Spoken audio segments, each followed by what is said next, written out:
Pinasasagot na ng Korte Suprema ang Senado, Kamara at si Executive Secretary Lucas Bersamin sa petisyon na humihiling na ipawalang bisa ang 2025 General Appropriations Act o GAA na nagtatakda ng pambansang budget ng pamahalaan ngayong taon. Bigyan ng 10 araw ng mga respondent para sagutin ang mga isyung inilatag sa petisyon na dating Executive Secretary Victor Rodriguez, Davao City 3rd District Representative Isidro Ungab at iba pang mga petitioner. Layo ng petisyon na ideklarang invalid ang national budget dahil sa mga issue ng paglabag sa saligang batas kaugnay ng pagkakapasa nito.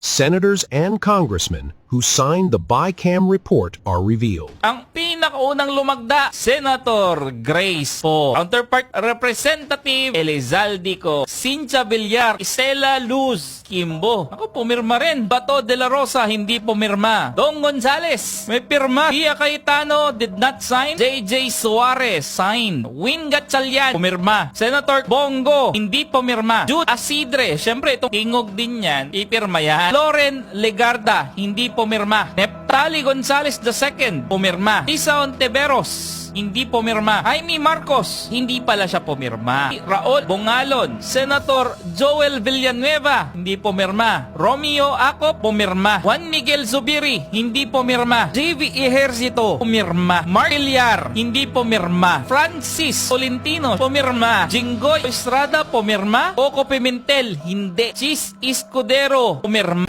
Ibig po sabihin si Speaker Romualdez ay mahilig sa singit. Well, kaya po 12 counts yan ay 12 times po nilang pinunuan yung mga blanks. Ang inapprove ng BICAM ay 0, nakalagay 0.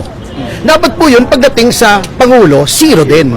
Hindi pwedeng palitan yun unless may typographical error, maling spelling, maling formatting, or misspelling, yun lang po ang kailangan o wrong grammar. Hindi po pwedeng ilagay yung 0, gawin mong 90 billion or 80 billion o kahit 10,000 pesos mo, hindi nyo pwedeng gawin yun, kahit piso nga basta 0. So 12 times po namin nabilang na meron pong ganong insertion, yung singit, oo.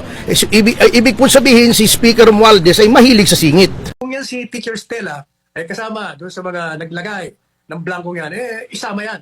Isama dapat yan sa demanda at dapat na ipakulong yung mga yan sapagkat ang ginagawa nila ay kinuha nila, inagaw nila ang kapangyarihan ng Kongreso na busisiin ang General Appropriations Bill bago ito padala sa Presidente.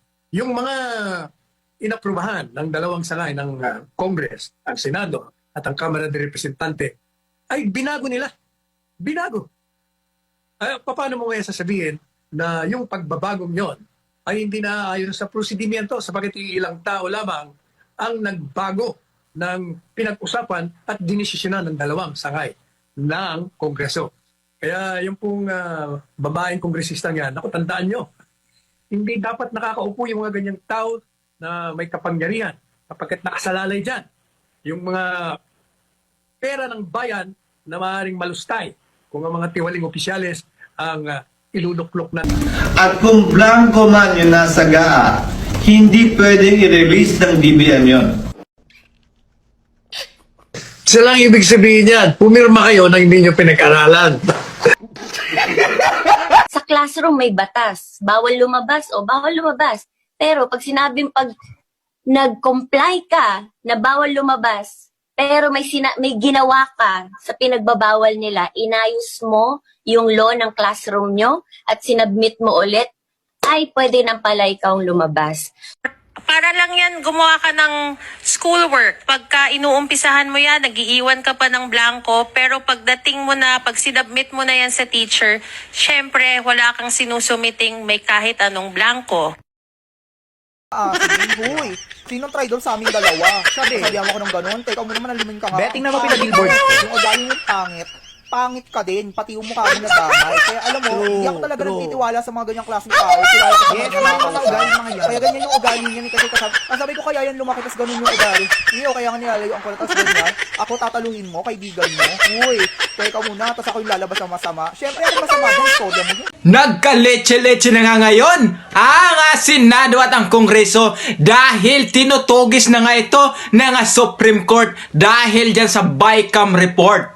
Paano ba naman kasi minamaliit si dating President Rodrigo Duterte, no? Naakalin lang ay hindi na sila mahuli ng taong bayan at hindi na sila managot sa kanilang ginawang kasalanan. Dahil nga nakaupo lang sa pwesto, ayan na, akala na kung sinong hari at hindi na tatalab ang batas para sa kanila.